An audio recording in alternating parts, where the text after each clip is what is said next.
Yeah, yeah, yeah.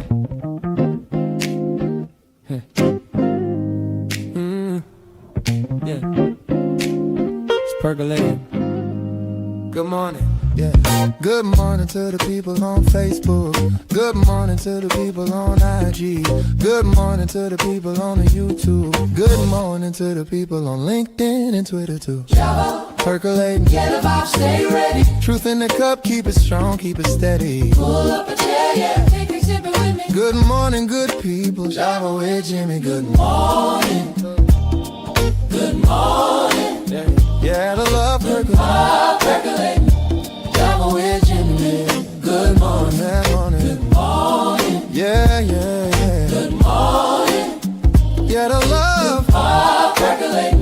Yeah, Java with Jimmy. Good morning. Percolating. Yeah, we in it. Yeah, we in it. Good morning. Good morning. Java with Jimmy. Percolating. Yeah, we in it. Yeah, we in it. Good morning. Good morning. Java with Jimmy.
That was definitely the wrong button. Hold on.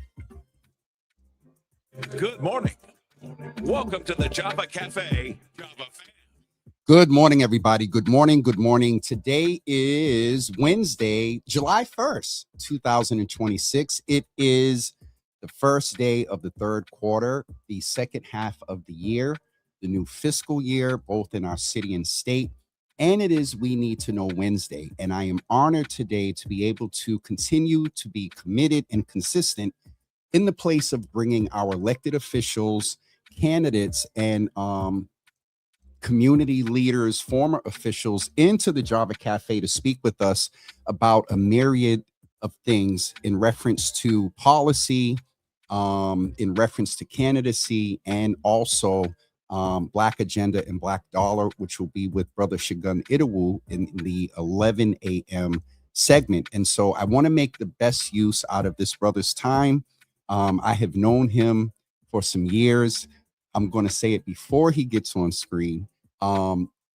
Senator Collins has a pin in the history of the Java Cafe. A lot of you may remember, some of you are new in this space, but his last appearance here was, let's just say, a passionate one on my end, and the browbeating and advising and critiques and folks that got on me. So Nick, I'm sorry, Senator Collins, I'm going to bring you in. I often refer to you and our brother Hayden as, when I say worst interviews, not on your end, sort of my end. And so I've since seen you then, and we've talked and, communicated and built around, a few things. And so welcome back to the Java Cafe, sir. I'm glad to have you here. And as I do with all my elected officials and people that move in spaces that are responsible essentially for the lives and betterment of people, I have to ask you respectfully, Nick, how is Nick doing? Not the senator, how is Nick as the man doing? Well, I'm coming up on my 44th birthday. Thank you for asking. So very reflective of the journey so far. I am happy dad of two, which is something that brings me a lot of joy. Although with school out, that phrase from I forget what it's from Christmas, and mom and dad can hardly wait for school to come back again. So I'm kind of in that frame of mind where it's great to be in the summer. A lot of great stuff happening in the city. And with summer upon us and school out, it's always an interesting balancing act. But things are good. Happy to be with you this morning, and appreciate your asking. Absolutely. Let's jump right in, because with my elected officials, I like to have notes. And so if you see me looking off, I just want to stay focused. And so, Senator, I think this may be your third time, it minimally second. And I don't think that we've ever had the opportunity to hear your story. Sure. And I think that is something important. And so if you would give me, I'll say like 2 minutes, and then knowing it'll end up being like 4. But if you give me like 2 minutes of your story, and really, and respectfully, I think you get this. Give us Nick, and not the, quote unquote stump. And I say that respectfully. Who is Nick? What informs who Nick is and his values and things like that? Sure. Thank you. Thanks for the question. So born and raised here in the city. Come from a big family. My parents come from one of 9 and one of 7. I'm one of 6, and started off in South Boston. My first job was at 8 years old, delivering newspapers, and that taught you how to get up in the morning early. Let's just say my friends weren't dying to stay over the house on the weekends, because they knew that they were going to have to be up early to help us out. But went to Gate of Heaven School, which is no longer in existence. It sort of combined with another Catholic parochial school in South Boston for elementary school. Then I went to Boston Latin School from 7th to 12th grade, where I met my colleague and friend for decades, Rep. Brandy Fluker Reed. We just celebrated our 25th annual reunion. Attorney General Campbell was just a grade ahead of us. Graduated from Babson College, but over the summers, like I like to say, I summered in the city. Had some great opportunities to work, whether it was the cleanup corps in Boston, for the city of Boston. The youth work program. Was a lifeguard on our beaches here in Dorchester and South Boston. Really got to enjoy the benefits of being, having my adolescence here in the city, and kind of informed me about the value of public service. My dad served in the legislature from Charlestown in the 70s after working for Kevin White. And my mother her first job was with ABCD, working under Charlie Titus, with actually the Reverend City Councilor Minyard Culpepper. So my parents come from a civil rights background, and that has informed me. Growing up, I had a speech impediment, so I struggled with that. Had a lot of great help, particularly during my time with the Boston Public Schools. Shout out to that program, and was able to overcome that. So I do understand the challenges that young people feel, with disabilities, learning disabilities, and how that can be isolating. In addition to what informed how we approached, changing the access to those programs, including on our literacy bill this year. But I guess I approached my public service coming at the angle of trying to help those who are voiceless, or who feel like their voice isn't heard, and or seen, and feel that they're not seen. And I feel like there's a lot of public institutions, private institutions, inertia pushing down on people, and I've always found inspiration in being part of that pushback. So, just looking out for the little guy, the person who is up against it, and that's really kind of driven my interest in public service and my passion for that. I have to appreciate it, because Nick, we've talked on screen, off screen, seen each other in community, and there's a lot of things that I did not know about you. And so thank you for that. I do have to, it's a thought, so I'm going to be authentic. You and Domingos DeRosa got a lot of things in common. He Oh, yeah? started out as a news delivery person. I never knew you were a lifeguard. And so that's two things that I just, randomly thought of as you were talking. And so thank you for also letting us know, what informs your public service. And so in that vein, let's sort of jump in. You are a two-term completed, or you're completing your second term? In the Senate. Yeah. In the So, Senate, yes. well, technically it'll be my fourth, but it's my second in the new district where some of the districts are a little different. So Okay. yes and no, but yeah. So technically my fourth. I came in the special in May of 2018 when former Senator Linda Sinafori had Yep. vacated the seat. So yeah. Okay.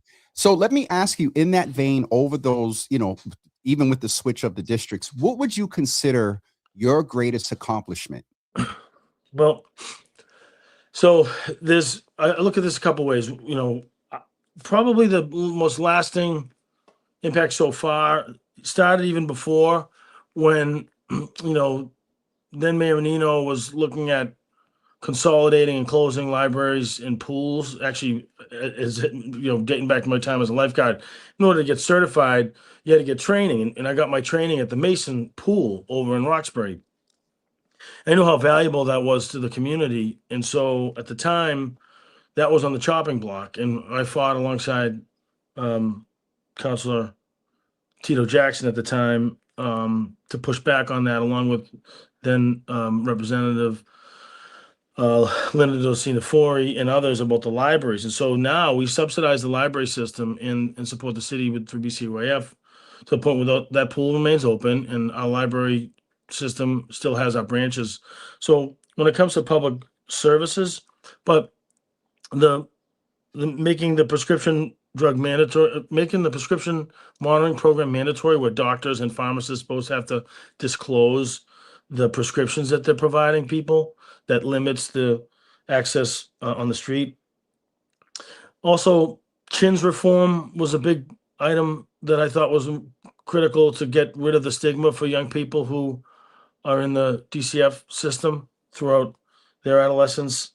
But I'd say, while the tax relief packages that we passed that are still waiting approval in the House, or the ones that we did pass at the state level for the earned income tax credit, the senior property tax credit, the rental credit, those are all incredibly important, as well as funding to the district. We've transformed how programs and capital infrastructure is funded in the district. But I look at community interventions, whether it was stepping into the breach when young people in my district at the Davis Leadership Academy were being mistreated at the MFA, getting justice for them, or when Black writers in the district were being marginalized with an ABC program that was receiving tax credits, rallying the Black and Latino caucus, challenging Hollywood to change behavior and get justice for those writers, to,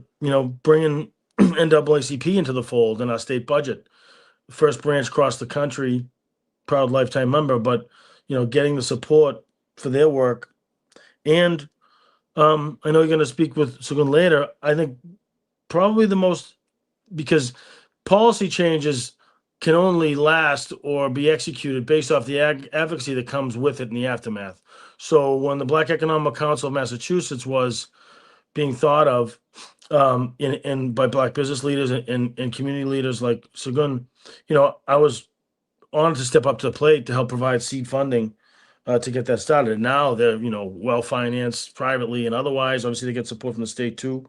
But all that's, really important. But my most proud accomplishment are the one-on-ones that we are able to achieve for constituents, like preventing evictions when people don't have the resources to hire attorneys and they're getting sideswiped by whoever it is. Sometimes it's family, sometimes it's faceless landlords, but working the system with Greater Boston Legal Services to protect people that otherwise would not have the protection. The last thing people want to do is call a state office and ask for help.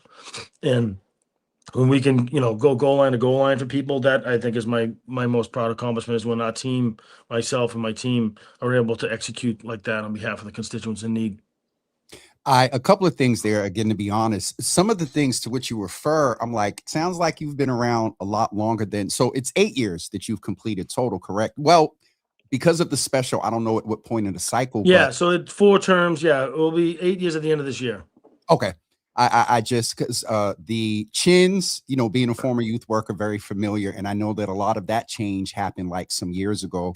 I forgot Yep. what the other thing was that made me think like Nick's been, been around for a little bit though, getting Yeah, I ready to. gave my maiden speech on the chins reform bill. Yeah. Okay. Let me ask you on the other side, what has been, and here I'm going to ask you to give us one. You gave us a list of the accomplishments as you should. But give me one. What has been your hardest challenge? Hardest challenge is to maintain the coalition that I'm proud to have built while, this is the most diverse district in the state, probably, or one of, and making sure that we're out and about around, there's there's so many languages that's spoken in this district: Chinese, both Mandarin, Cantonese, Vietnamese, Cape Verdean Creole, Haitian Creole, Spanish, obviously, among others, and just making sure that we are as accessible and are providing the kind of access that's required. And luckily we have great partnerships, so maintaining those partnerships in the community is critical to be able to serve our constituents in that kind of diversity. But look, we have some unfinished business. We've been making great progress on the electrification of the Fairmont line. Want to see that done. I was disappointed that there weren't more voices in the prevention of the closure of Kearney Hospital, including people seeking office. I think we needed more voices there, but that story isn't entirely written. Kearney 3.0 is before us, and I want to get that right. So also, while we made major transformation with the Chapter 70 school reform on funding the Student Opportunity Act and with an equity focus, I think combination of that and unrestricted government aid, Boston, deserves a little more than what we're getting out of that. And I kind of liken it to, a cup of coffee and a bagel in Pittsfield is not the same cost as a cup of coffee and a bagel in Boston. Yeah. And it's just, those things are just not equatable. Where, in the legislature, we hear all the time, it's something that we confront even with our gateway city partners who have similar, constituencies. The new equity is the regional equity. So we're trying to unpack all that and bring equity back to what equity should mean, not regional equity. And it's the constant debate we have up there. I'm going to jump in a little bit because that convo can take us in a whole different way. Just because that's one of the things that is very important in this space. The other thing I wanted to ask you in reference to a lot of what's going on, we're really not going to get too much into the budget and whatnot, but you refer to the different languages within the district, and that obviously brings up issues like TPS. Yep.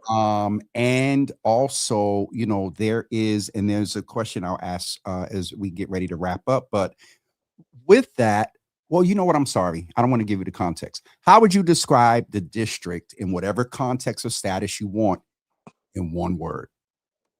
One word. Resilient. Okay, let's have a James and Nick moment. Nick, I struggle with that word. The only reason why I do is that my experience has been the way you become resilient is to unfortunately be put in more situations to where you have to do what? Be more resilient. A student at Salem State told me when I was speaking up there that resilience is going to come either intentionally or I can't remember her exact words, but like by surprise. And so just some response there, but give us the context that when you said, resilience is far, and this is the whole district. And before you give us that word, can you just clarify for the audience a landscape of the district and then give us the context for Sure. resilience? Goes from Lower Mills up Washington Street to Morton Street, up Morton Street, bang on right on Norfolk. Basically the Fairmount line, north, east side, all the way to Columbia Road, down Columbia Road, catch the Fairmount line again to Upton's Corner, and down to Norfolk Ave. Down Norfolk Ave, pick up St. Patrick's Church, the Newmarket Square area, crossover Melnia Cast, Albany Street, left on Mass Ave, all the way to Huntington, take a right at Huntington, wrap in the Copley Library, taking Boylston Street all the way to Chinatown, where it turns into Essex, Tremont. Keep going, Essex to South Station, get the right side, Chinatown, Little Leather District. Senator, hold on. You're giving us literally a whole tour. Go back to the regional thing earlier and just give us, because I want to make the best use of your time. Sure. Okay. South Boston, Dorchester, a little bit of Mattapan, a little bit of Roxbury, a little bit of Back Bay, Bay Village, almost all the South End, Chinatown, Waterfront, Harbor Islands. That is a very interesting, as you said, it's one of the most diverse. Okay, so in one of these most diverse districts, you said that your one word was resilience. Give us the context. So we have an entire waterfront from the Northern Ave Bridge all the way down to Neponset River, which has been a focal point for the city and state with planning around climate resiliency. And that's a big part. So physically, in preparation from the 4-point channel all the way down, planning resiliency. So from the physical infrastructure. And then from a community perspective, whether it's, cost of living or issues coming out of Washington or inequities that exist in public health, the community doesn't go away. And I think while, you're saying that the folks who you talk to at Salem State and others saying, well, in order to be resilient, you got to be up against it. Well, I think when it comes to, ensuring democracy works for people, ensuring an economy is fair for everybody, that resources are distributed equitably, that's a debate. It's a debate every year in the budget. It's a debate in the community. And so by not shying away from that debate, by coming up to their elected officials, by demanding action, there's no quit in the district. So I think that, is a proud point for this community, whether it's, the Mass and Cass issues, bringing all sorts of communities together, the South End, Roxbury, South Boston. I mean, it's amazing how many things people are aligned on in different communities, and, when it comes to supporting the immigrant communities, when it comes to, basic, public safety in parks and in public spaces, so community can access that, and to wanting to feel inclusive all around. So I think, you look at what just transpired this last week. We had some tough history in the 70s at Carson Beach. For the last 5 years, working with the Carnival Association of Boston, we've been kicking off the summer at Carson Beach with an event, getting a piece of the block to, kind of have a new chapter down there and across the city. Symbolic, yes, but I think meaningful, particularly the folks that were around here and were involved in those protests back in the day, showing how far we've come. And I think that's something that we need as a country, as a city, as a state. We need resiliency, but I think it is people stepping up. So resiliency from a hardscape infrastructure standpoint, prioritization, as well as the social, but it's really that a community that doesn't go away when times are tough or when debates need to be had. They won't shy away from them. I mean, we see what happened at City Hall. We're seeing what happened at the State House. Rallies are on the regular, community forums, people talking this stuff out. And that's why Boston's Boston. We'll argue with ourselves all day long, more than anybody will. And, sometimes it's overkill, but with the intention of getting it right and that people aren't going to be marginalized without a fight.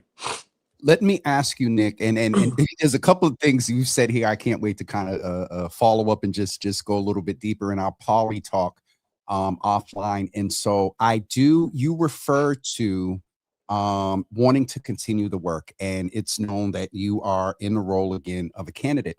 And so I wanted to sort of ask you, the only way I can classify it, not necessarily a tough question, but you referred to Fort Point, and there's an account on Twitter that has that similar name. So here's the question. In the vein of some, I heard that I was laugh. with him last night, Oh, really? Okay. So let me and he was ask actually pleasant. Nick. That's my guy. Well, at least towards me. Towards me he was. Nick. So I wanted to ask. I've one known of the Steve a long things- time. Yeah. Well, we wasn't going to say the name because that's a little bit of a ghost account. But no. In all seriousness, Nick, and this is something that in our last convo and in sometimes of what you said, the debate, the diversity in the district, one of the ways it displays itself is in the median income. I don't know if there's been they've done the study from Nubian Square to Harvard, but I don't know. Or let's say if you had to talk about the life expectancy, Black economic development from Seaport to, you said part of the from Seaport to Morton Village.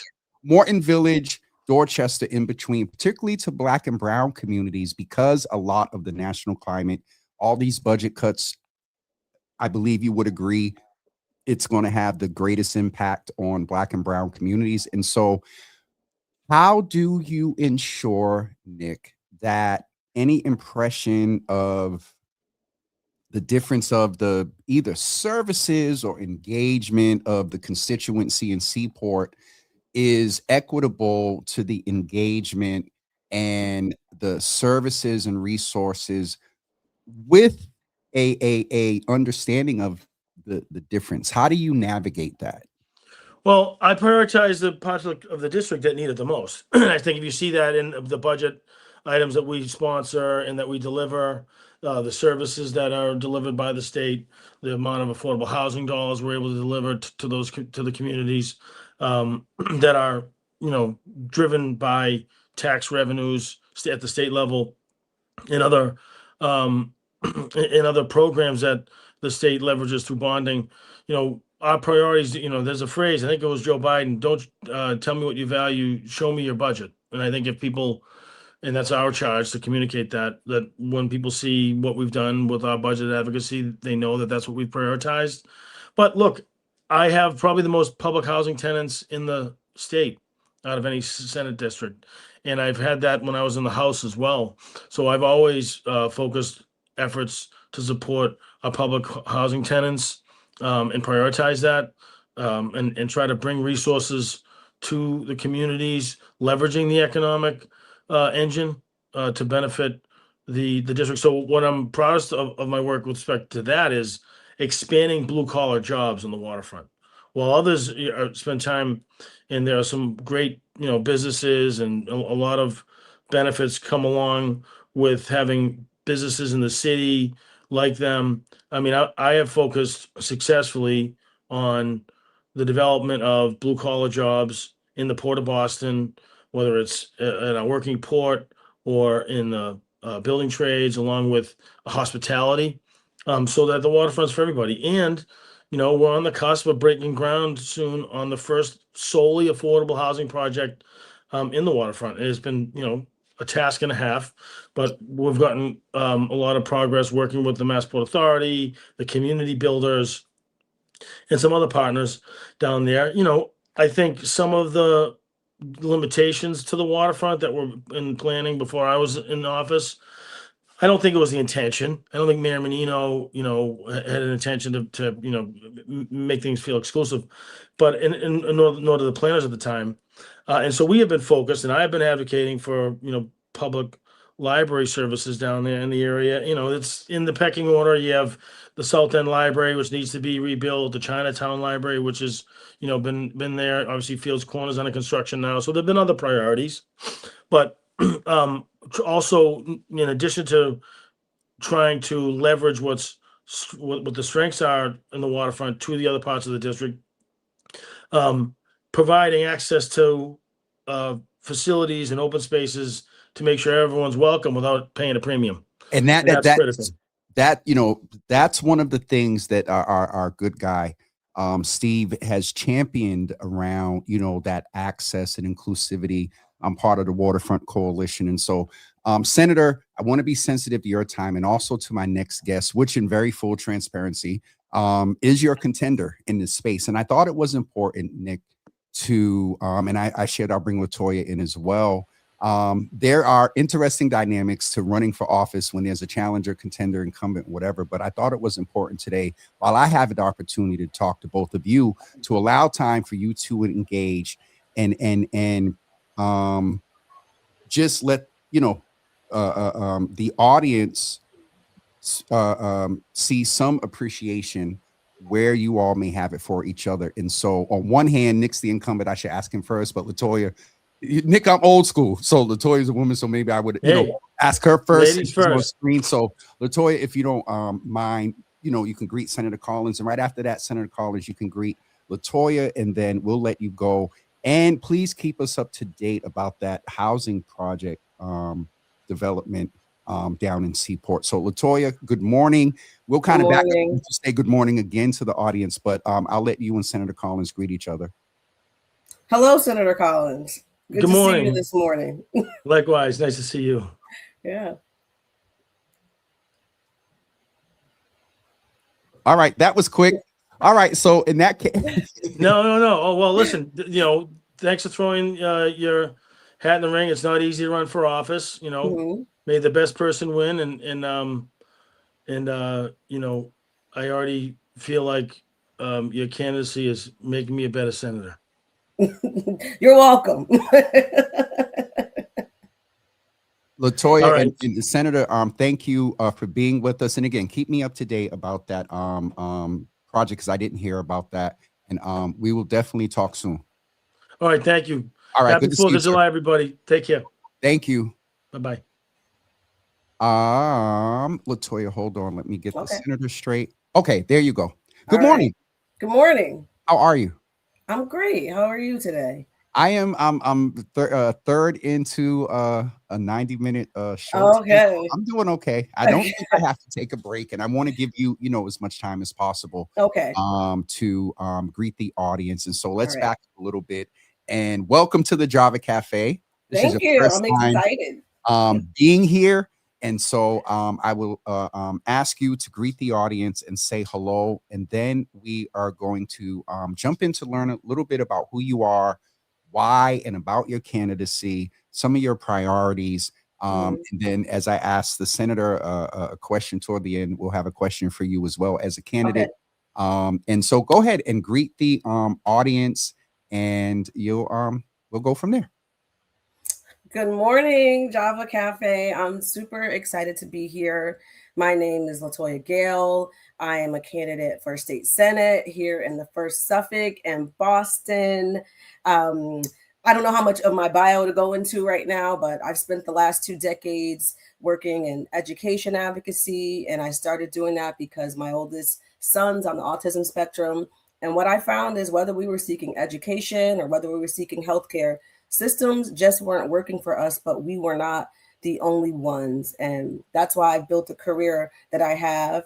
I currently work at an early education nonprofit. I get to work with early educators. I get to work with families, and I get to work with legislators. I always say I don't work in politics currently. I work next to politics. And so I know what it looks like when that relationship is going well and when people are being listened to, and I know what it looks like when that relationship breaks down. And that's why I decided to throw my hat in the ring to be your next state senator. I definitely appreciate the you did a quick review of your story. Yeah. Full transparency, I've had the opportunity to sit down with LaToya, and there's a lot more to her than she compiled in about a 30 to 90 second segment. But continuing with that, and you can share that this in the vein of personal and or politics. Quick, 2 things that you would want the audience and voters to know about you that may not be on the website, that may not come up in the debate. 2 things very quickly. I'm from Massachusetts. Go Go ahead. I'm sorry. Yeah, that might not come up in a debate. I would say what I really wanted to say is that I'm Beyonce's biggest fan. That will not come up in a debate, and I think everybody should listen to Cowboy Carter for 4th of July. Okay. I love art. I love arts. Okay. I love arts, and I love art as protest. And I think about that album. I really think about it as art as protest. That might not come up in a debate. I married my high school sweetheart. um, Okay. Wait. I'm getting what I wanted. I wanted some of the, background of Just who LaToya is. little random facts. Okay. There you go. I have no brothers, only sisters. Oh, I have no. So we share that in common. I'm the oldest of 4, and there are 3 girls under me, and no blood brothers. So, Okay. all right, let's jump in sort of on the campaign side. And Okay. why are you running? What do you bring to the seat? I think I bring a combination of both lived experience and professional experience. My career was built out of need. I built a career as an advocate because I needed to advocate for myself. I get to work with families every day. I get to talk to people every day. I know the challenges personally. I know what it's like. These are not talking points to me or theoretical. I know what it's like to worry about a rent increase. And is this the year that you're going to make too much money and you won't qualify for an affordable apartment again? I know what it's like to open up your bills and be like, how am I going to figure out how to rob Peter to pay Paul? How am I going to get this done? I know what it's like to be looking at your school options for your child and wonder, like, what is going to really work for us, or why isn't this working for me?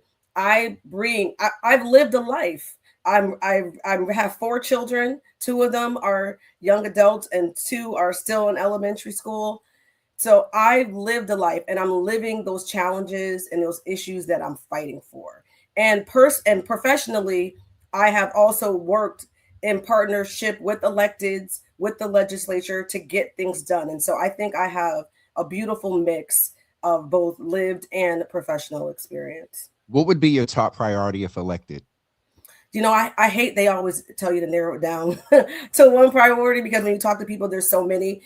But after speaking with folks across this district, housing and affordability is absolutely the number one issue across this district. And that is whether it's seniors who are worried that they're going to be pushed out of communities that they help build, whether it's young folks like my oldest who just graduated from college who are afraid they're never going to be able to move out of mom and dad's house and put down roots in communities that they were raised in.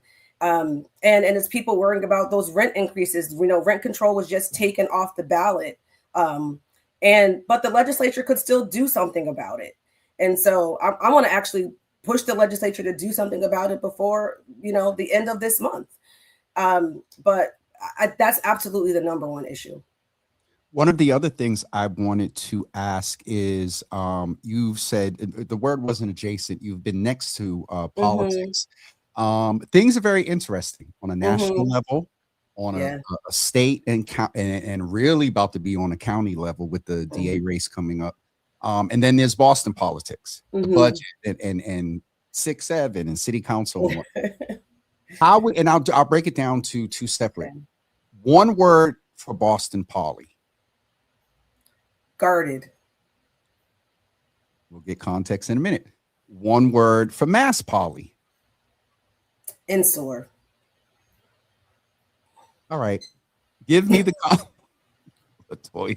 give me the context for guarded as far as Boston Poly. I think there are too many gatekeepers who are worried about controlling the narrative, what information people get, how that information is filtered to people, and their own positions.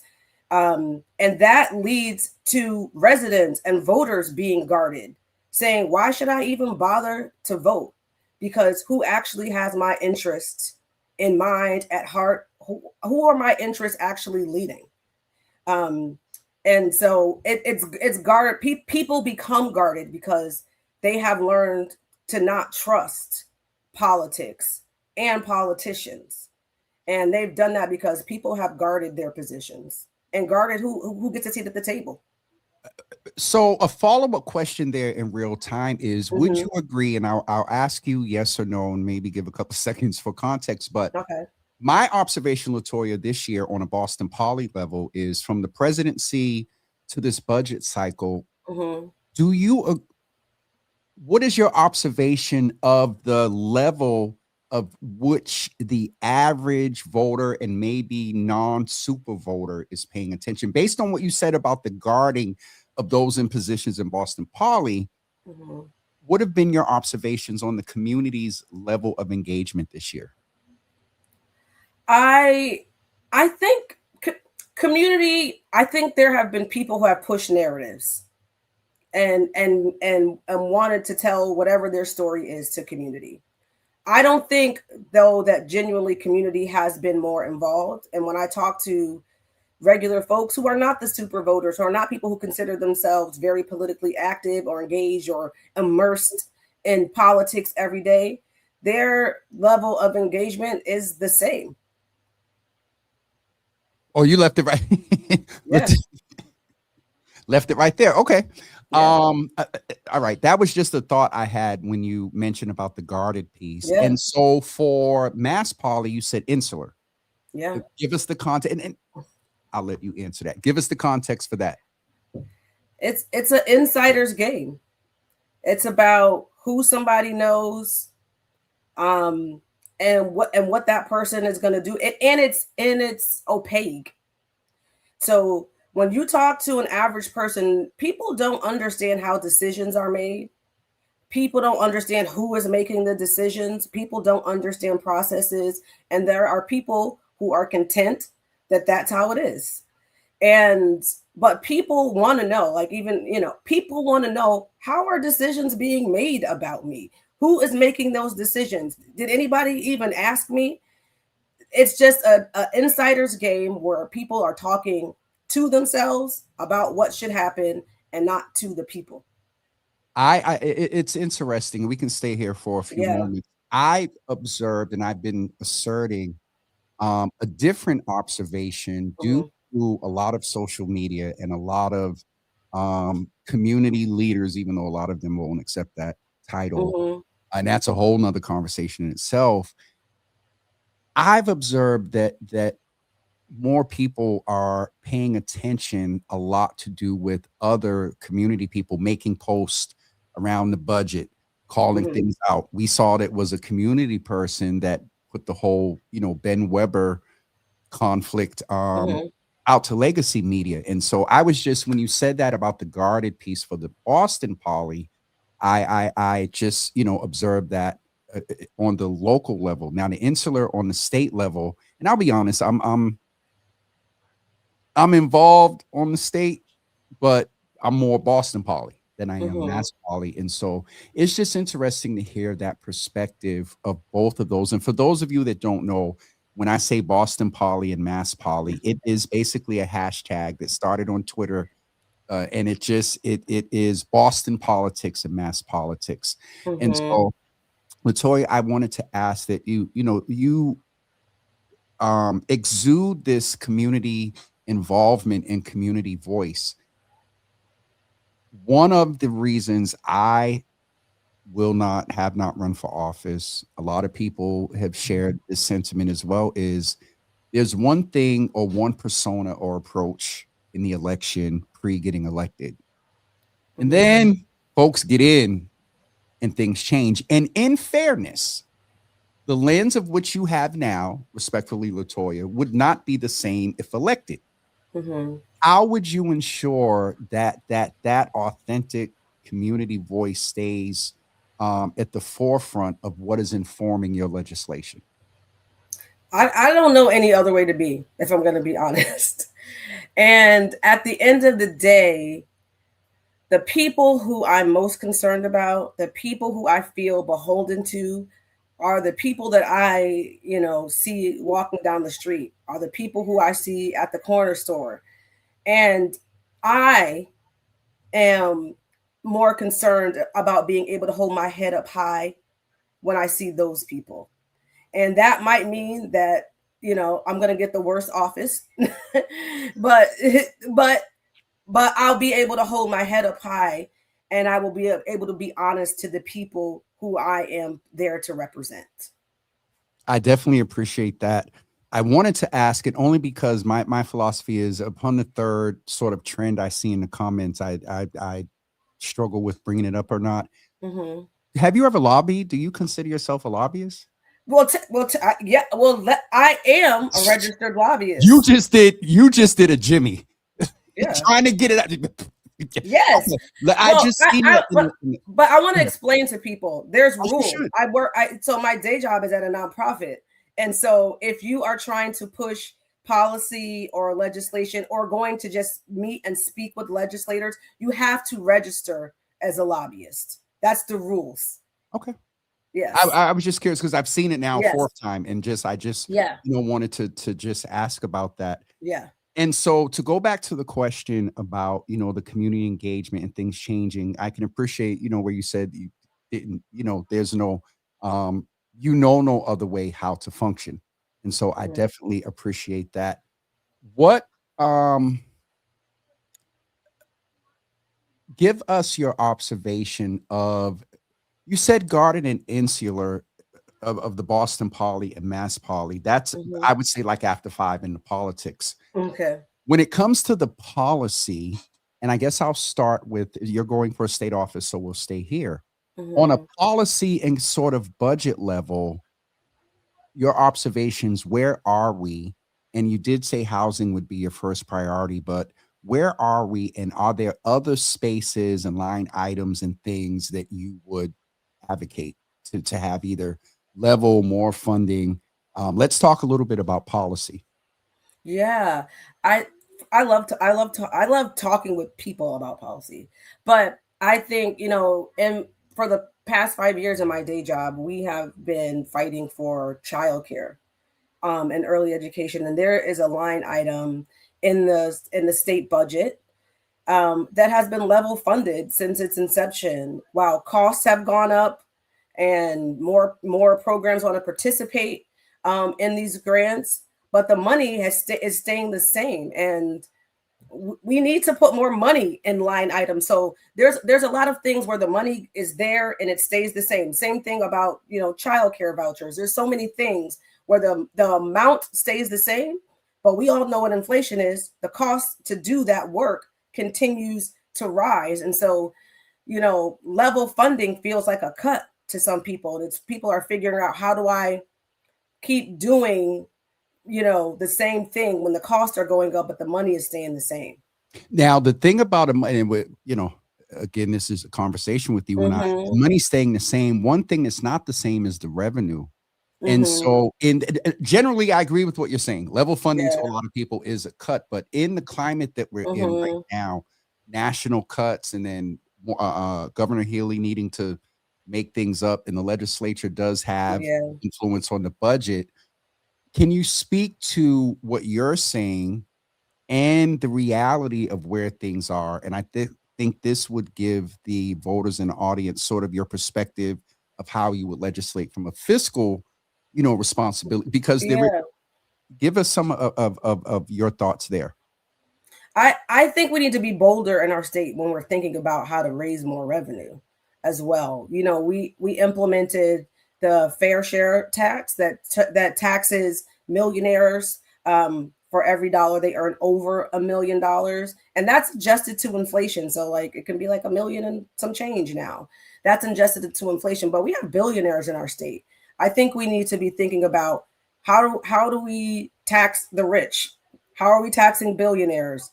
How are we taxing corporations? We're leaving money on the table. We have to figure out how to raise more revenue in our state from the people who can afford to pay it. I definitely wanted to check in about that because I get it, I understand it, but I'm also aware of things present, and also I'll ask you this question as a potential future legislator. How do we prepare or what some people, and you can give me your perspective, whether Yeah. you agree or not. A lot of people have shared that we have not seen the worst of the impact of the national policies. If I understand right, a lot of the requirements for the big, beautiful bill that have to do with healthcare coverage kick in, I think, in the Mm-hmm. fourth quarter this year. Mm-hmm. How do you prepare your constituents to, another perspective, to guard themselves and to be prepared for potential? And do you agree that there are more worse things to come? There might be worse things to come with the one big beautiful bill. A lot of those are about requirements. Healthcare is also the number our biggest spend in our state budget.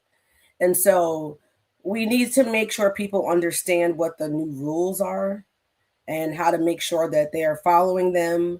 And as a legislator, I would want to make sure, like, my constituents, do you know what the rules are? And but also funding more folks who do things like get people signed up for SNAP and get people signed up for Mass Health, so that people have somebody to help them navigate these processes, because these processes are changing and people are confused about how do they keep their health care benefits, how do they keep their food benefits.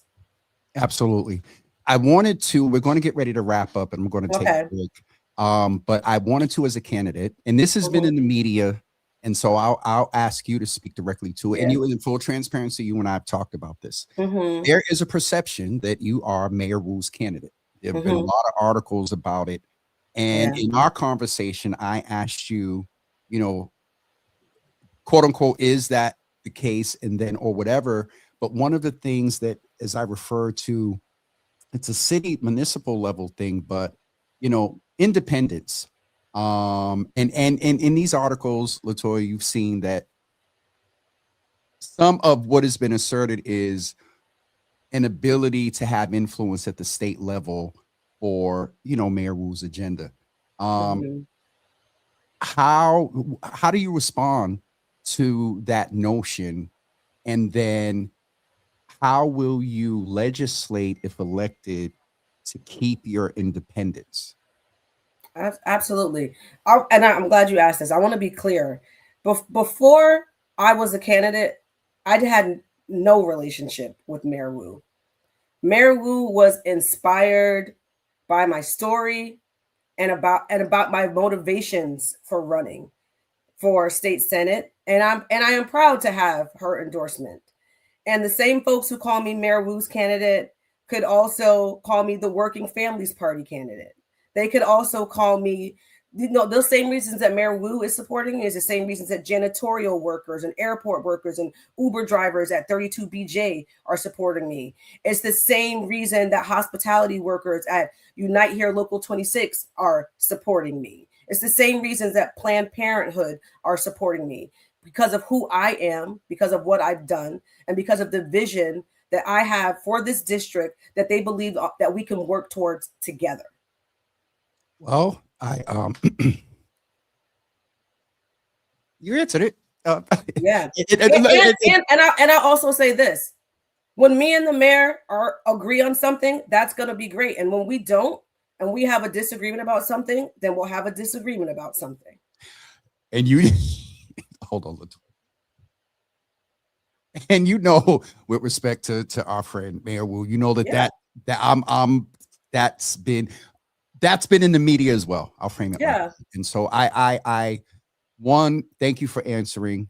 And two, I could not have you here Mm-hmm. and not Yeah. bring that up. I was scrolling this morning and seen, an article about it. And so I appreciate you answering and being authentic in your answer. And so I'm going to get ready to let you go. Okay. I have to take a break, Jesus, because as much as people say I can run my mouth, an hour straight is just a lot.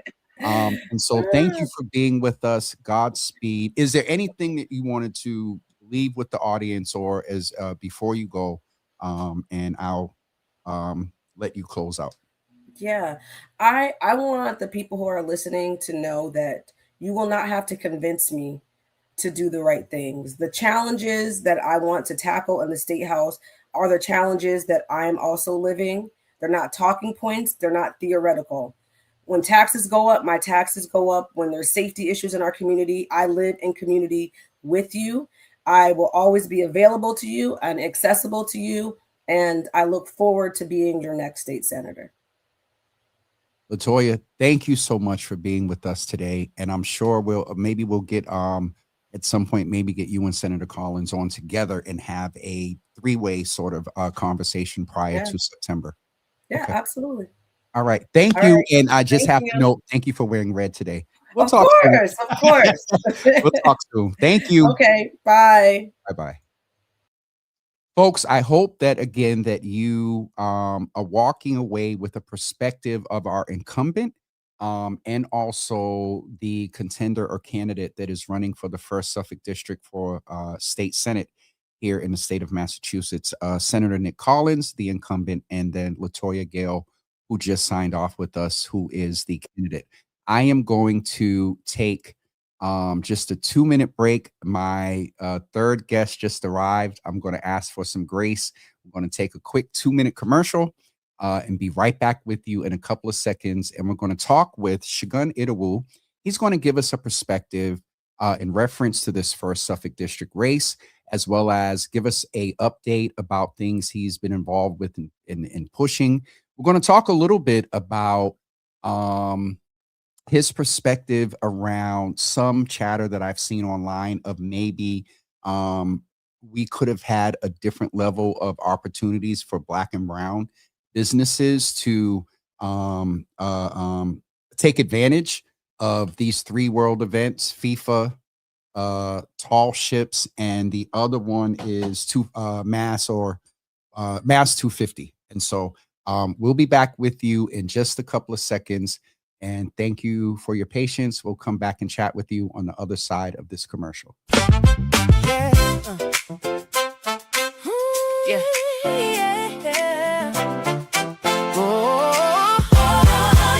From the heart of the city where the people still fight, we came together in the sunshine light. Tables lined up with hope and care, healing in the atmosphere. 5 years strong and we're still here now, building healthier future somehow. Yeah, Healthy Java brought the people through with the information people need to make it through. Every handshake, every smile, every story shared made it worthwhile. Your Healthy Java, bringing you the info you need to get and stay healthy. For every family, every voice, every dream, we rise together as a community. A Healthy Java, hope you can feel. Healing that's honest, healing that's real. Hey, yeah. Named in honor of Dr. Betancourt, a legacy of care that still moves us forward. Cancer screenings and mental health care, violence prevention because people matter here. Support services standing side by side, routine health care with dignity and pride. Neighbors helping neighbors every step of the way. That's what community looked like today. Boston stood together, young and old. Stories of resilience still being told. And through every conversation, every resource shared, you can feel the love, you can feel the care.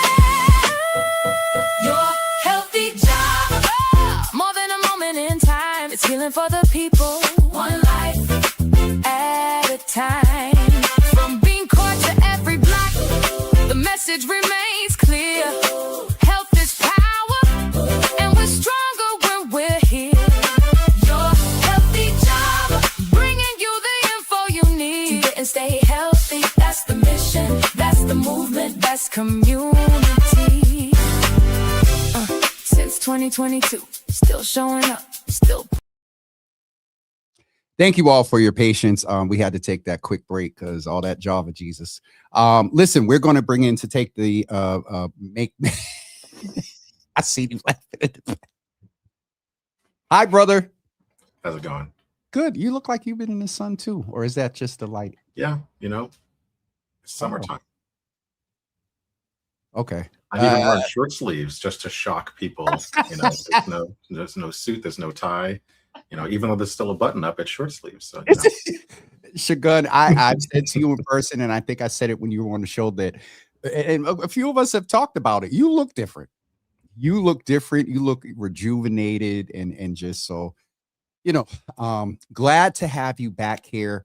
Please go ahead and greet the audience and say hello. And then I would like to start, and I don't know if you had a chance to sit in on the whole hour, but I'd like to hear your perspective on the last hour if you were able to listen. And then also, and I did share with the audience, you had reached out. And when you reach out to come on, that's a little bit different, for us to follow up.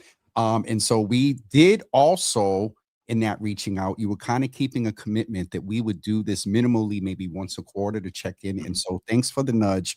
Greet the audience, and then we're going to jump into your observations, some FIFA, Black economic stuff, and then, anything that potentially, you want to share about, what you're doing or maybe possibly we'll be doing. Hi, Segun.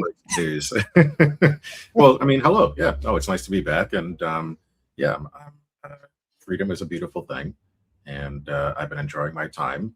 So yeah. So, and like you said, I reached out because, in our last engagement, we talked about kind of continuing the conversation that we were having in terms of building and sustaining power, economic development, things like that. So I did not realize I'd be on at the same time as Senator Collins and LaToya, but it was an interesting conversation for sure. So happy to talk more about that. And I was taking notes because you asked some questions too that I had some comments on. But anyway. So let's jump right in, Segun. What is your, and I would ask you to sort of precursor with, because as you said, you did, and when you did contact me, I was like, oh, it's the timing of this outside of 90 minutes of sitting here. The timing of this works out perfect. You know what I mean? To get a perspective, they don't have to listen to me. And so what precursor with anything, your thoughts prior to today, and then feel free to add, anything about your observations or comments in reference to today's conversation with both of them. Yeah, well, like I said, I thought it was an interesting conversation. I also, because when I saw the lineup, I also watched the Ward 4 and 5 debate from a few weeks ago, just to get brushed up. Because I don't live in the first Suffolk. I live in Mike Rush's district. I live in Hyde Park, so I don't have the benefit of being able to participate as a voter in the race. But I will say, I mean, first of all, I have a deep admiration and respect for both of the candidates, and actually, I should say all three. Jawan Skeens, who's been a long time, well, he's a Boston resident and has been in the game for a little bit, working for Councilor Campbell when I first met him. Is also a candidate in this race. But for the two that you had on today, I've worked with both of them. Senator Collins mentioned when I was at BACMA, in fact, literally my first meeting as the new then executive director of BACMA, as the sole employee, had a meeting with him and two of the board members in my second or third week. And so appreciated, his making time for that. And as he mentioned, he supported funding for the organization and overall for different policy measures that BACMA put forward. The senator has been an advocate in the State House.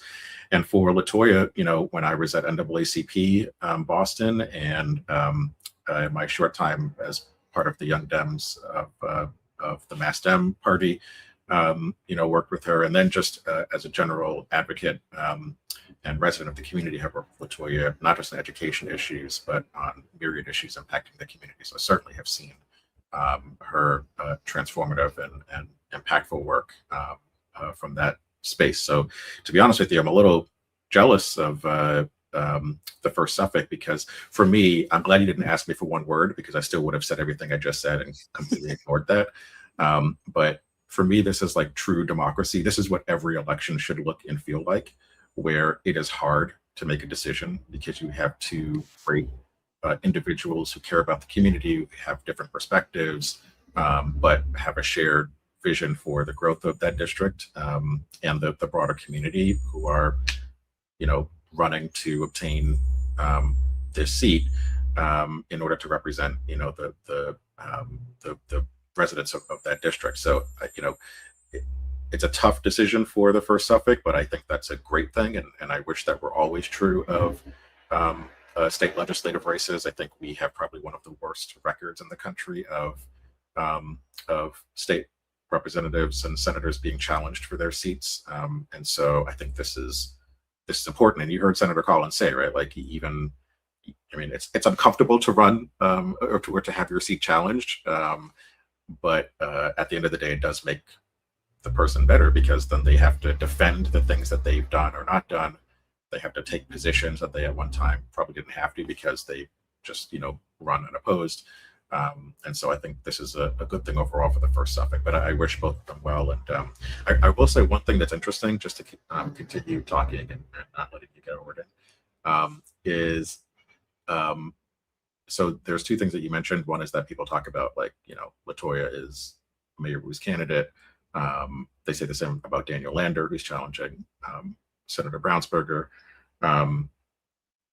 I guess I have a different. So actually, one thing I find interesting about this is, arguments that I've seen, whether online or in conversation, of folks who are supporting Senator Collins have been are true. Of, like, he's been a very important ally for Black and brown communities in this seat. I mean, as you heard him say, this is the most diverse district in the Commonwealth, and so has been a huge ally for folks in community.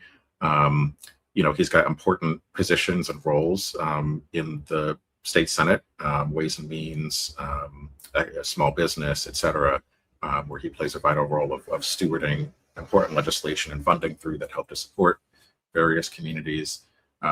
Progressive leader.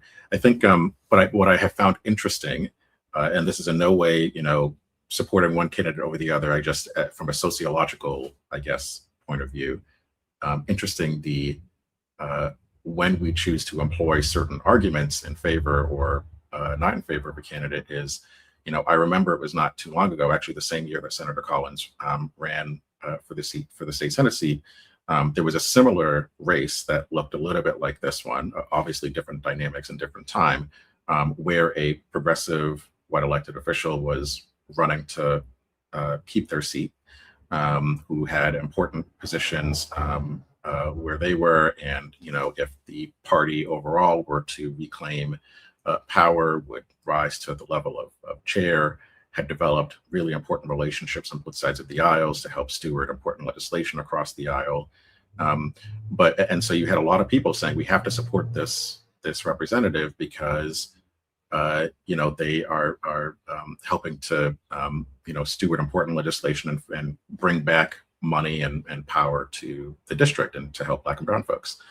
And same argument was being made there, but the voters ultimately decided that, even though the person we're voting for, who ultimately won, was not in Congress, although coming from an elected role, and did not have the same types of relationships, or we'd essentially be starting over. They did not have the same experience in the sense of rising through the ranks to have, chairmanship or vice chair roles. We still decided to send that person to Congress because, of course, that was Mike Capuano versus Ayanna Pressley.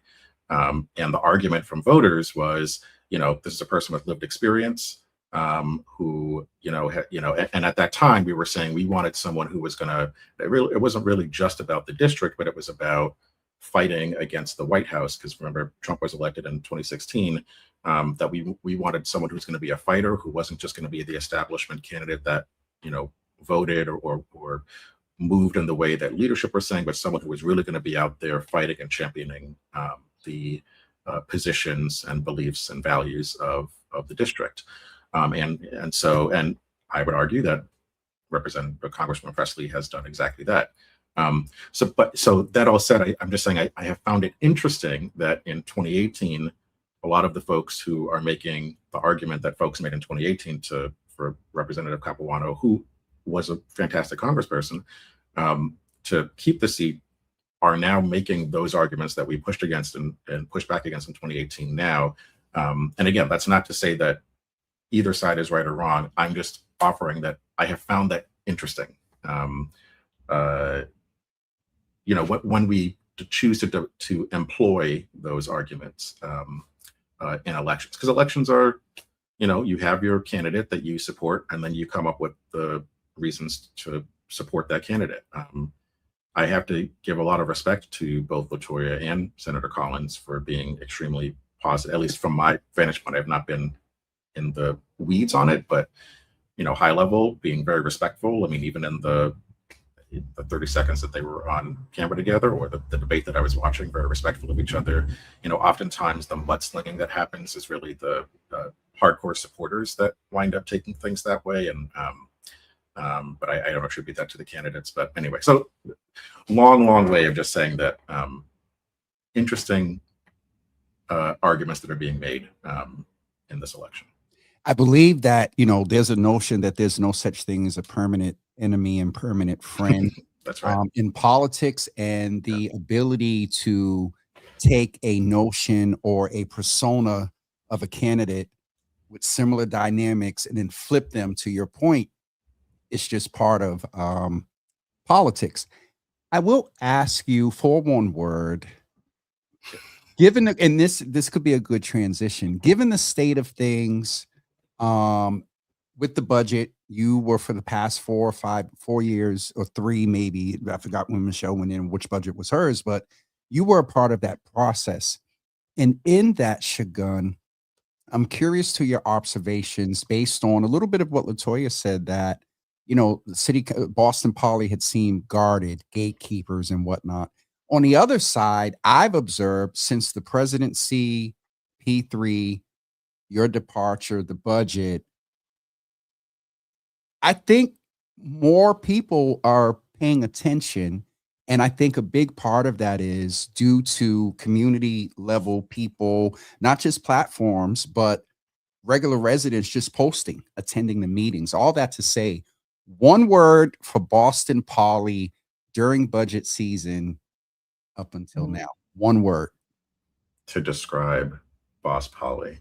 Boss Poly in the context of the budget season and just city council and yeah. Well, hyperactive, I think, is, it's difficult to boil down to one word, only because, like, my opinion on this is that it is important for more people to participate but also to be informed. And when I say informed, I don't mean like you've shown up and you heard what people are saying and now you're reacting to what people have said. I think it's important for people to, even if you don't like a system, it's important for us to learn and understand that system in order to understand what needs to be changed. Because it's very easy to say burn everything down, or we don't like the outcome this one particular time. But I think it's important to understand kind of even if it's a short version of the history, or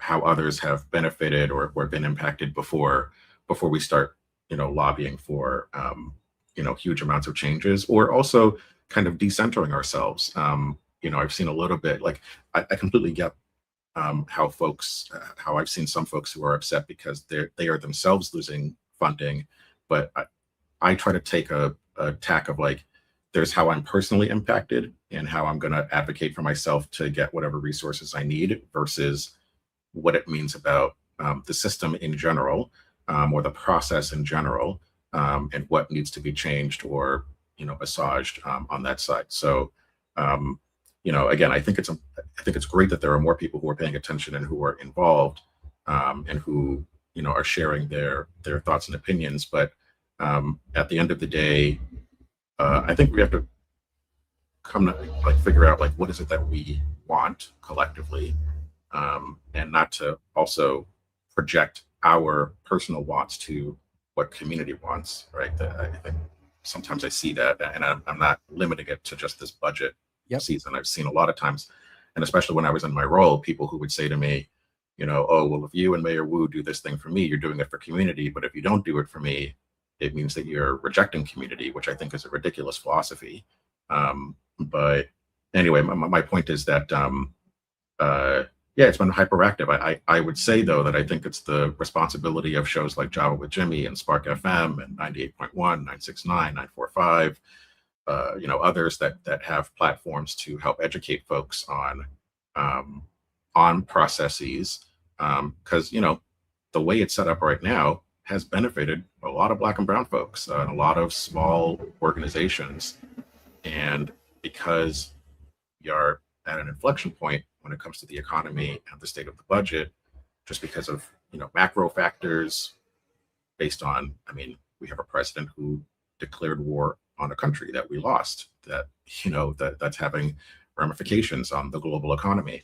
And there's also things that we've done locally that probably could have made different decisions that we're kind of experiencing the results of those decisions now. But at the end of the day, I just think it's important for us to learn and understand before we react. And I see a lot more reaction without understanding. And I just don't think that's effective in the long run. And I think it's actually harmful to community in the long term. I agree with you on the point about the informing and education and people understanding the system and the process to be able to change it. That speaks to some of the thing of, some people got to go in the system in order to change it. To shift a little bit, but related, there is a ongoing conversation on two folds. And I think I'll ask maybe the easiest one because it is more specific. The FIFA watch parties, City Hall. I know you can't speak to the Boston fan zone because that's like, state level. You may have, known about the plans or whatever, but there have been two observations. One, some lack of maybe intentionality to demonstrate support and appreciation for our CV community, given the game Friday. I don't know if it's fully public yet, but I just got a text that said Boston Fan Zone is hosting the Argentinian and CV watch party on Friday at 6 p.m. I just got a text about that. So the Boston Fan Zone has extended that. Shout out to the first ED at BECMA because they've had a key role in making those watch parties happen at Lawn on D. Your perspective of, or your response to a notion that Black and brown businesses on one side did not benefit. Now I have to flip on the other side. I just mentioned BECMA. I saw Nicole Olby about 6 weeks ago. What are you doing with FIFA? And you know me. I looked at her. I said, I'm not doing anything. She provided an opportunity for Danielle and I from Spark to host. That's an economic development for me as a Black-owned business. So, what are your thoughts? Anything you wanted to share about maybe some intentionality prior to your departure, FIFA, Black economic development, and also if your observations of some commentary I've seen around inequity in the watch parties. Okay, so now that I am free, because and actually this goes back to my point about informing and educating. So there's a thing that we do. I don't know if this happens in every city or state, but I only know Boston. There's a thing that we do where we talk about city with a big C and put everything under city, where city is not responsible for those things. Now, city will then, based on public reaction, will deliver in whatever way that it can. But there are many things that the city, as the government entity, are actually not responsible for. So what do I mean by that? One of the things that or reactions that I had to the previous conversation is, on the conversation about revenue, when it comes to the budget, we have a tendency to just focus on the small, the piece of the pie that we're talking about. And I've always been about expanding and not just limiting ourselves to that one thing that we're talking about. So whenever we talk about the city budget, I would say this with city councilors, right? Where, they would come to me during the budget cycle and say, what are things that you or your cabinet would want to see, because like the city or the mayor's office proposes the budget, and then they now have powers to amend and to put money in other places. So chiefs would often get asked, are there changes that we want to make, which was always awkward because our boss put her budget in. But long story short, I was just thinking about that. I was like, yeah, that's an interesting dynamic. But it's helpful, right? And I appreciate the ones who do reach out because they are because it shows that they're also trying to understand your department or your cabinet and like what your priorities are, things like that. So it's not in any way to position you against. It's just that, we all put in our requests for what we want to see, and we don't always get everything that we're asking for, if any. And so it's an opportunity to shift some monies around and maybe get what you're looking for. However, what I would always say to folks is, okay, we've got a $4 billion budget. I don't look at that $4 billion and say that I need the 15 million that we had at one point to do everything. Like, I believe in public-private partnership. I also believe in putting stuff in at the state level to ask the state to chip in on different things. And that's what often we would do. If I didn't get what I wanted ultimately in the budget through the CFO's office, I wouldn't sit there and weep about it. It's okay, what are other ways to find monies to do what we got to do? And that's what we did. We would talk to folks in the private sector based on our relationships, or to foundations. And a lot of the stuff or some of the things that we did, it was money from others or in-kind donations that, again, allowed us to achieve the same goal. So same thing, on this, where when it comes to FIFA and the World Cup, I don't know if folks remember, but like the city, the government is not responsible for the watch parties. What we were responsible for was, and actually even for on the Fan Fest piece, whether it's Boston, New Jersey, Philly, LA, Atlanta, there were nonprofits that were set up that were supposed to raise their own money and to create the fan experience in the cities that they are in. In other cities, those organizations did a great job. In Boston, it did not. And you've seen, and some people may have read the coverage in the Globe and other places about how it was pitiful. What the Boston, I think it's called Boston Soccer 26 or something, I can't remember. But they are the ones that have been responsible for raising the money, identifying the locations for Fan Fest, of ensuring that these watch parties are happening, and ensuring that community are involved, and also the contracting. The city does not give out contracts for World Cup. It is this entity that is giving out the contracts. And I got to tell you, it was the most frustrating experience on my end, first of all, to not be able to yell about it publicly, because I'm on a team. I'm not a Beckman anymore. I don't get to just run out and go to the Globe or GBH or somewhere and be like, these folks suck and we have to hold them accountable. But it was extremely frustrating, and at times felt like I was being gaslit by this group. And you should have Councilor Louis Jeanne on, because she led the charge on the council side as council president to hold hearings and write letters demanding information and hold folks accountable. But it was very frustrating. I mean, more than a year ago, I organized a meeting where I brought all of the heads of the organizations responsible for all three of these major events into City Hall to say to folks, listen, this thing's going to be here.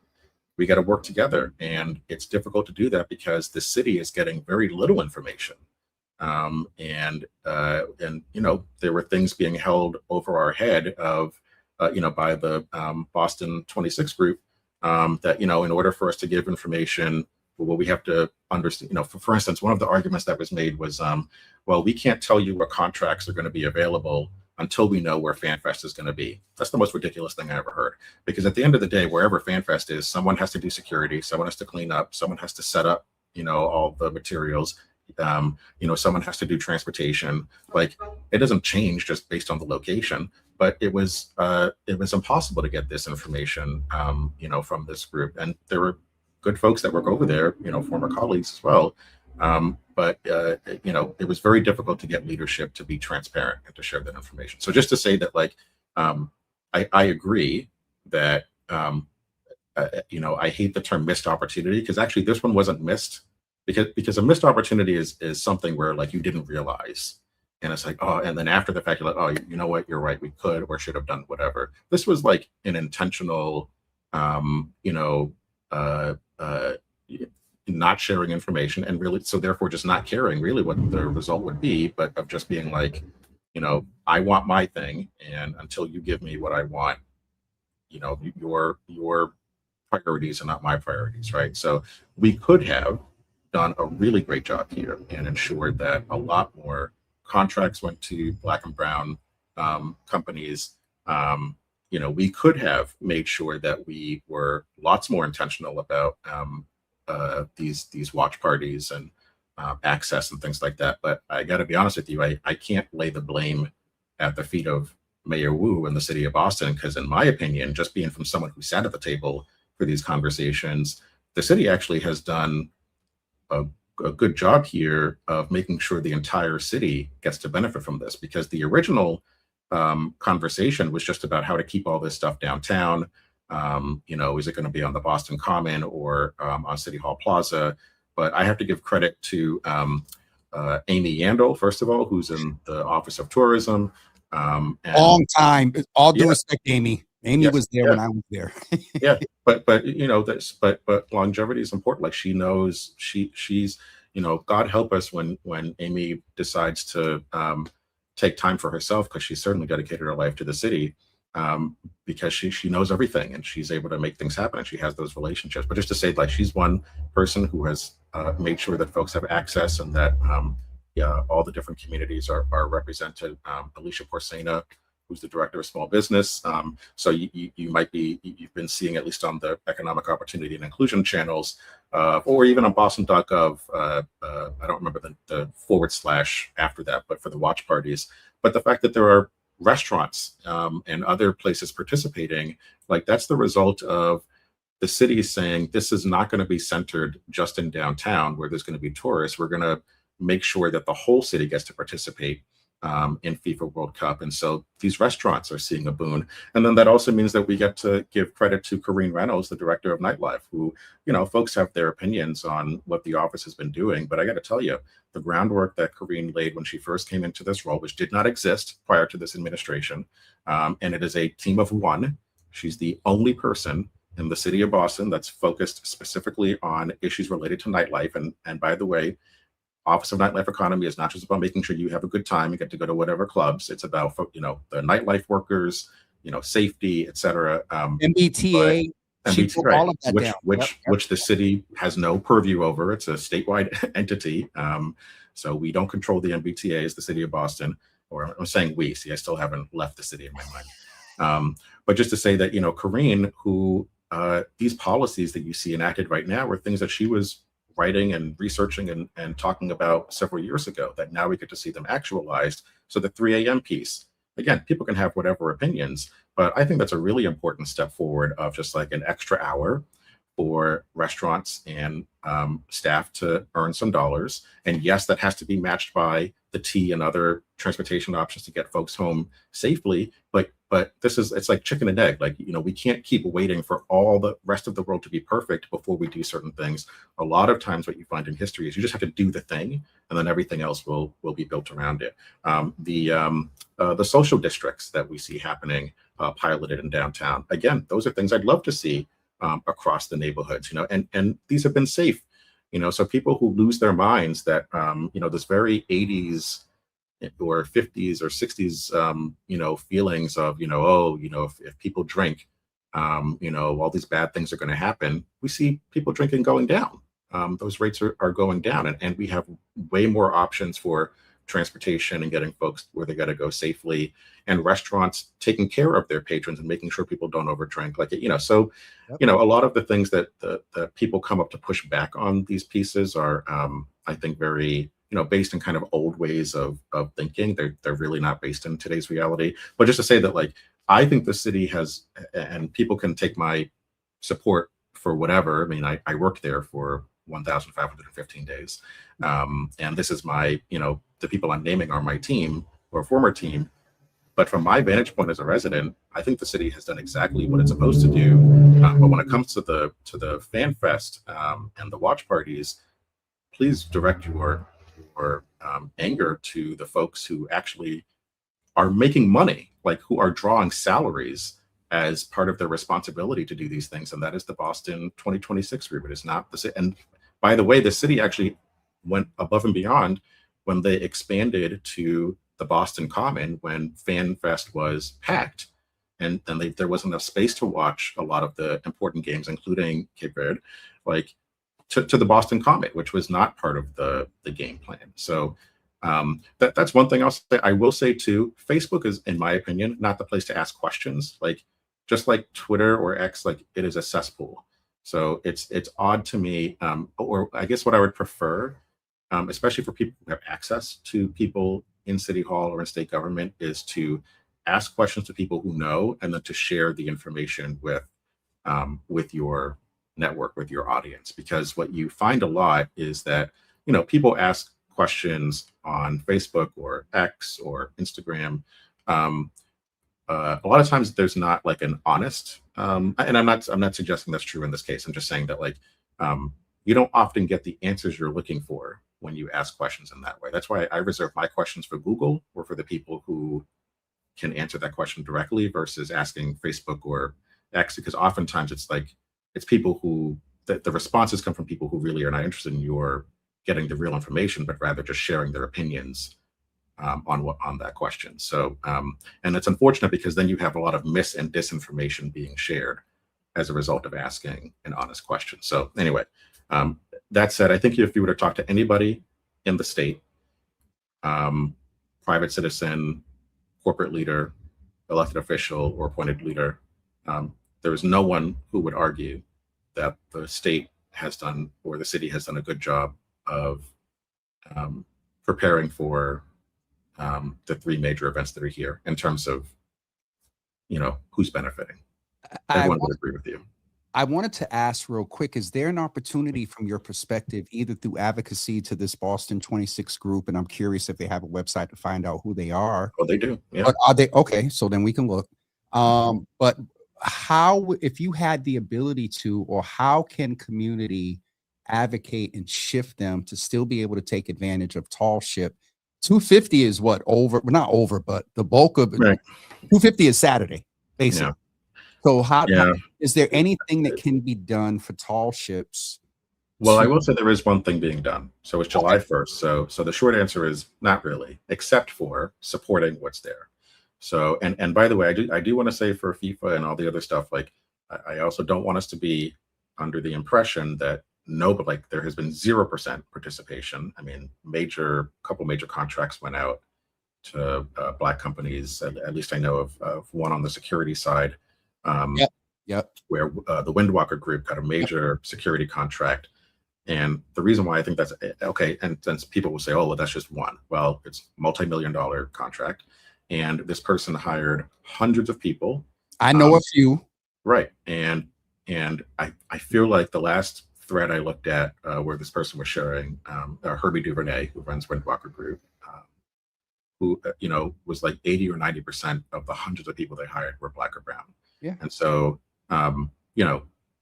again, we can debate the percentages of the dollars that went to Black and brown, and I'll be the first to express frustration, because we tried to get that list and get folks ready and get them the contracts, but I'll use the guarded and insular terms that LaToya did when it comes even to on the private sector sometimes on these pieces. But that said, that was an important contract to give out, because that has done good stuff for our community. But that said, Paige Pasley of the Social Butterflies, has a contract with the city of Boston on a contract that we generated. This did not exist before, but the tall ships, which for those who don't know is these large historic vessels that are touring the world and are coming to the United States and touring the East Coast. And I think the end of that route is in Boston. I can't remember. But either way, there's going to be dozens of these, very historic, nice ships that are coming to town from all various countries. And, they anticipate there will be millions of people in the city to visit just for this event over several, I think about a week or 10 days or so. That said, what we did, because this is all going to be centered in North End, downtown, and Seaport, parts of Charleston, Navy Yard too, right? Navy Yard, right? And so, that's not hitting, like the tall ships are not going to Mattapan and Roxbury, right?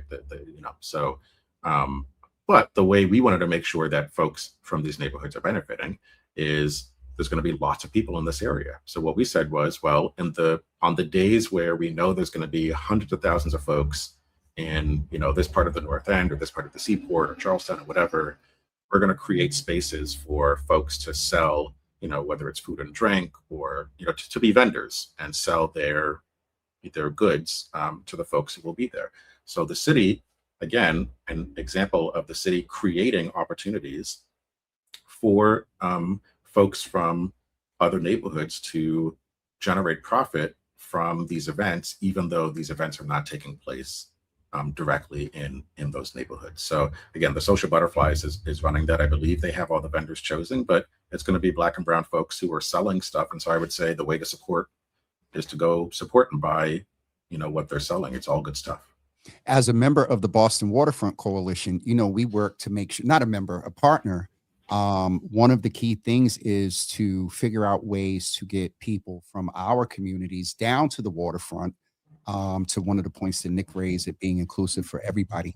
Segun, we a little bit over time, but if I could ask you for your perspective, a quick, and then you kind of spoke to it around these events, but we often talk about Black proactive, intentional Black economic development away from these events or whatever. Where are we with that?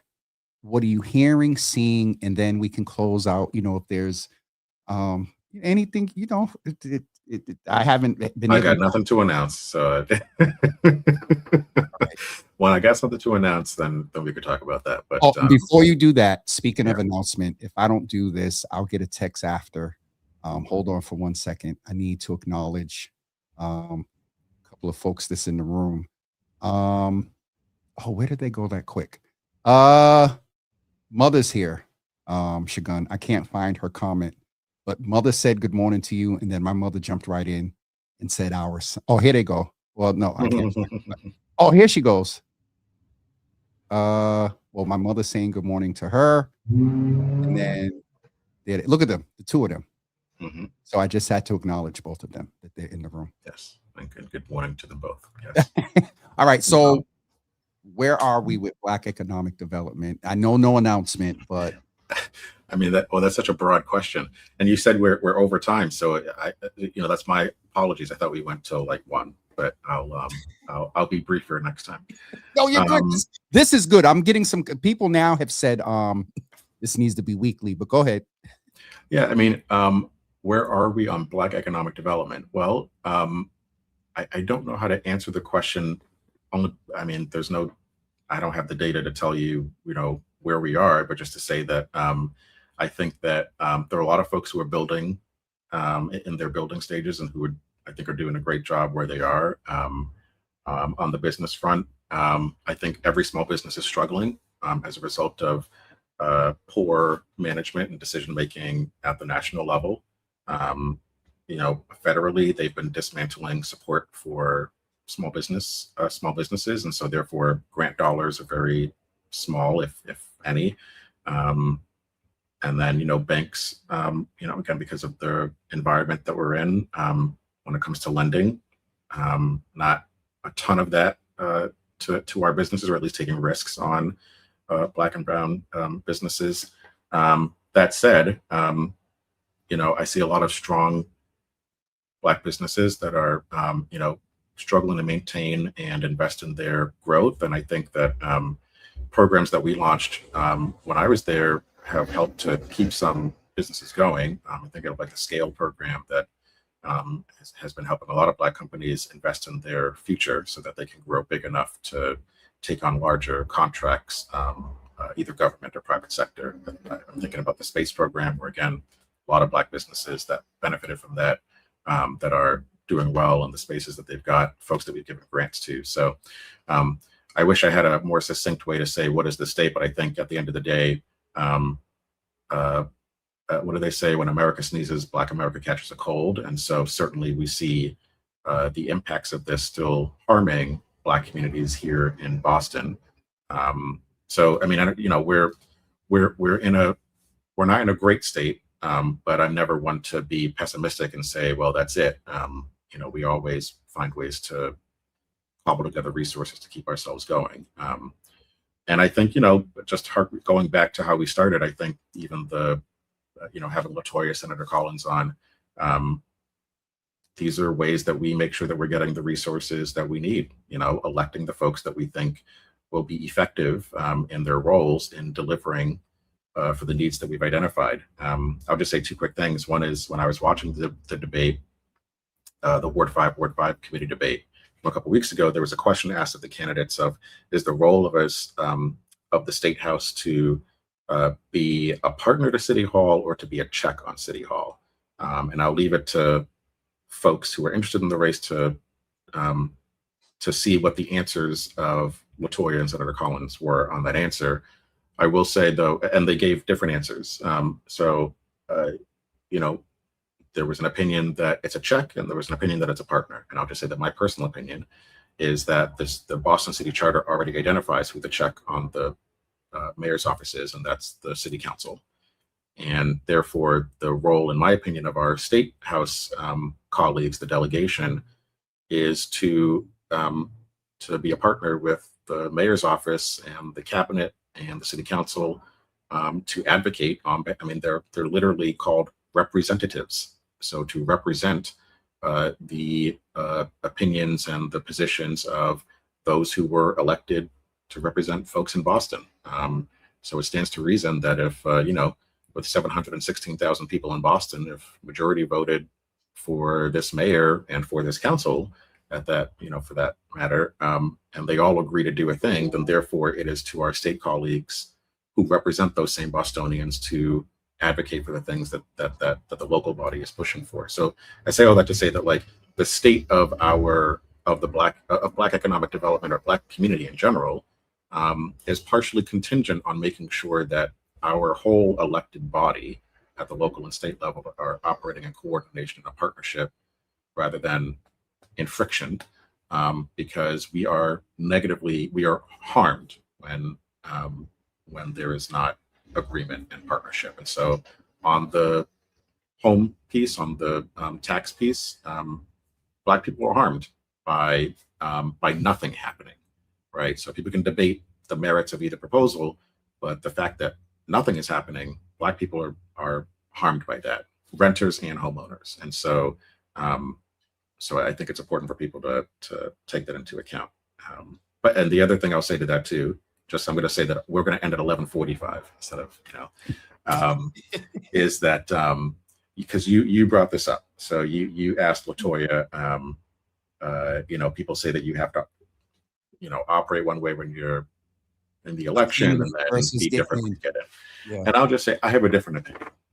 So Mario Cuomo, former governor of New York, not the last governor Cuomo, but the father, has a famous saying, campaign and poetry govern in prose. And say that again slowly. Campaign and poetry, but govern in prose. And it's been interpreted in prose, Prose. Oh, okay, okay. Gotcha. And it's interpreted in several ways, but one of the ways is that, you know, when you're running for office, you have to speak in a way that is where the electorate will understand what you're saying. That's not too jargon heavy and too difficult to understand. You don't want to get in the weeds, right? You just want to be high level, you know, hope and change, right? As opposed to, you know, it's really important that for foreign affairs we do because that's not, we're too busy to focus on that. But when you're governing, that's where being in the weeds matters. So that's sort of one perspective on it. I'll say that for me, one of the other perspectives I take is, you know, you can be a fighter when you're running, but we need champions when you're elected. And there's a difference to me between a fighter and a champion. Fighter is someone who may keep losing, they'll get back up, they'll keep going, but they keep losing ultimately. And people are, you know, always behind the fighter, and, you know, what do they? They're I forget, underdog, right? You know, I was going, yeah. Keep doing that, right? But ultimately, they keep losing. Especially for Black and Brown communities, not just say for Black communities, we need more champions.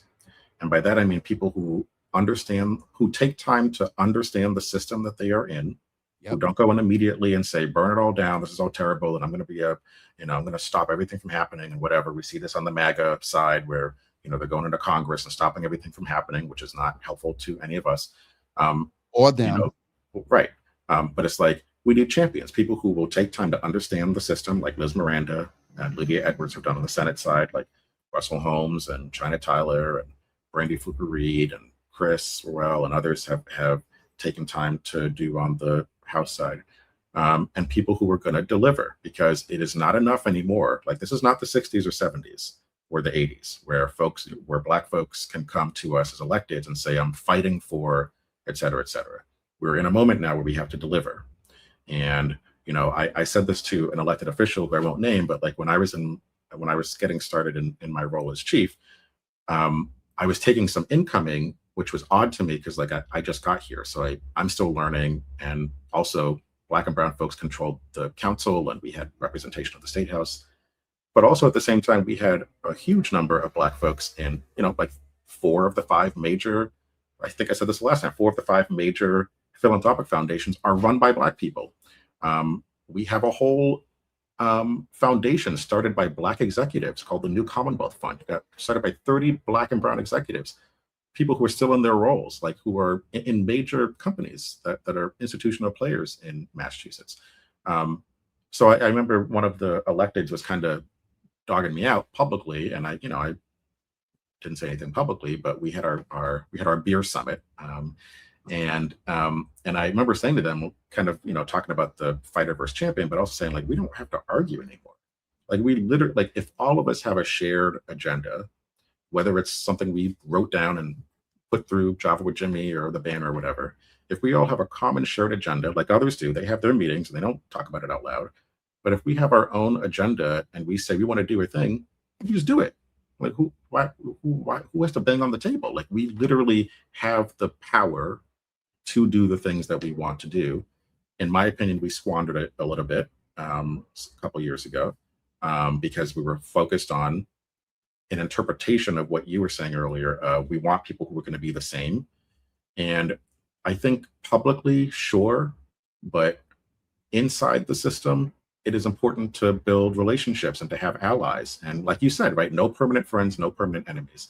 So people, and I'll say names here, and I mean, it's a no way to disparage or whatever, but nobody would categorize like Ed Flynn or Aaron Murphy or some others on the council as progressive, right? They are, you know, they represent their communities.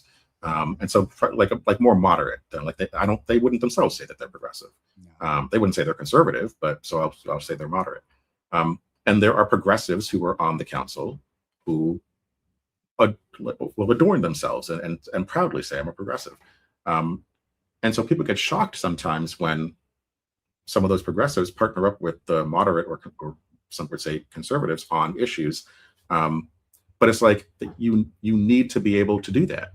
Like that, it's important if you want to get an issue addressed. And so I say all that to say that in order for me to better answer your question about what is the state of Black economic development or just Black people in general in Boston, we need more champions. Not just who are elected, but who are in all these other spaces, who are not just going to react to what 5 people on Facebook, you know, say that you should do, you know, and people who get riled up, but rather who are thoughtful, who know how to bring in the folks who are upset, you know, to understand and find the usefulness and whatever, but who know how to get stuff done. Because the performative stuff, Black people have been being fed performance for hundreds of years, and that's how we get $8. And so where we are today in 2026, this 1st of July, like we need champions, whoever they are, Black, white, otherwise. But so I would say, just again, you know, as I watch you, Jimmy, like, you know, I think we have to just stop being so reactive to stuff and to be thoughtful about like what it is that we want, and then to organize around those things, as opposed to just being like the dog from Up was like, you know, squirrel, squirrel, squirrel, you know, and just reacting all the time. We need champions. And I think that's what our focus all the time should be. Who is going to deliver? Who's going to be effective? Not who's going to fight for me. Anybody can fight for you. I can do that for free. But if we're paying people to be in elected roles or appointed roles, who's going to actually deliver on what they said they were going to do? And I think that's how we have to look at things. That champion piece is key. Darren Howell often talks about, you can propose all the legislation you want, but what did you get across the line? What was signed? You mentioning champion, and I'll save this for the next episode, maybe not the in the next quarter, but maybe sometime next month. We'll talk about the DA's race, because that is going to be interesting. And so, Segun, as always, I appreciate you. Again, I think we got a master class in a lot. I love your cadence, and I love how you keep it simple, and help folk understand. And there was some education and information, shared here today. So, and the way that I know that is I'm exhausted. And that's usually some good, no, seriously, it's from good exchange. And my brain is all over the place around some things you said. And I was nudging you for an announcement, but I'll just share some things with you later. Know that a couple of things that you mentioned are currently being worked on. So there is a pipeline of Black leadership that is well trained, and creates a pipeline largely away from quote unquote your usual suspects, but community people that just with a few classes can take our community to the next level. So Great. I appreciate you, sir. And I'm going to go ahead and let folks, let you get ready to go. And then I'm going to make some, one of your former staff is on tomorrow to discuss Black Dollar. Who's on? Oh, Daniel? Yes. Excellent.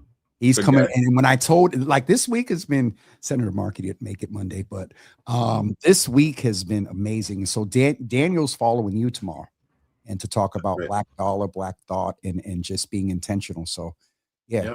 I appreciate and he's a good guy to chat with. I mean, he definitely, so Daniel Davis, who worked with me, we call him Daniel Laurent here. Years. You said what? Daniel, excuse me. Yes. But he worked with me for all 4 of the years. But with someone, you should talk with him. Like, he didn't just do work for me. Like I don't know when he slept, because like he would be in the office and did his stuff for me, but then he was also, first of all, sharing the information. Like, he didn't hoard the information for himself. He's a business owner himself. He shared the information with folks. He helped train folks. So I'm glad he'll be on, and that he gets to talk about the work that he's been doing. Absolutely. Well, Segun, I appreciate you. One thing that I'm walking away with that's a concern to hear you say the words, I don't have the data. As much as that would be known with you not being in that position, to hear you articulate that becomes interesting. Well, I'll say that, I'll use what you said. That's being worked on. Okay. But I would not be able to say in this moment, like, 82% of, like, that it's just not, I would be, and I also don't like to answer questions using anecdotal evidence, like, because I saw 2 business owners say a thing that means the state of Black business is XYZ, right? So, but just to say that, we always experience the worst brunt of things. And the fact that all small businesses are not doing well means you can infer from that we are not doing well. So, yeah. I appreciate it, sir. Thank you. And I'll reach out to you to get July 1st. So we actually have about 7 weeks that we can maybe get something scheduled for August. And so keep us abreast. And I'll be reaching out to you as well about that other thing that I mentioned to you. Sounds good. Thank you, sir. All right. Thank you, brother. Appreciate you. Folks, I hope today that you walked away with a whole bunch of information. I almost need to take a break before the closeout, because that brother done wore me out. But from our incumbent to our candidate to our commentator, well-informed and very knowledgeable, and has a cadence and an approach to informing and educating and executing. I hope that you all are walking away with more information and education around civic engagement, Black-owned businesses, and others. Keep an eye out for going to support the good sister from the Social Butterflies. I think that's their name. All right. That's it for me. We will be back tomorrow morning at 10 a.m. to speak with Daniel Laurent of Black Dollar. We're going to talk about Black economic development, what he's doing with his brand, as well as independent and Black thought and things like that. So Daniel will be with us tomorrow at 10 a.m. Everyone have a great day. And again, don't forget, shout out to Beckma, Rosemark, Endless Flare, John Barrows at the Mass Convention Center. I think Meet Boston is a part of it too. and Boston While Black. Boston Fan Zone is hosting the Argentinian and CV soccer match on Friday at 6 p.m.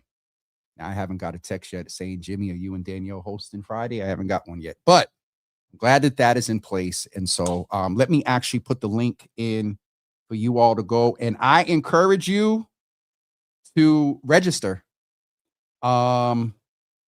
because the CV community, I believe, is going to come out very deep. All of us, those of us in Boston that support our CV community, and any folks just that are into football.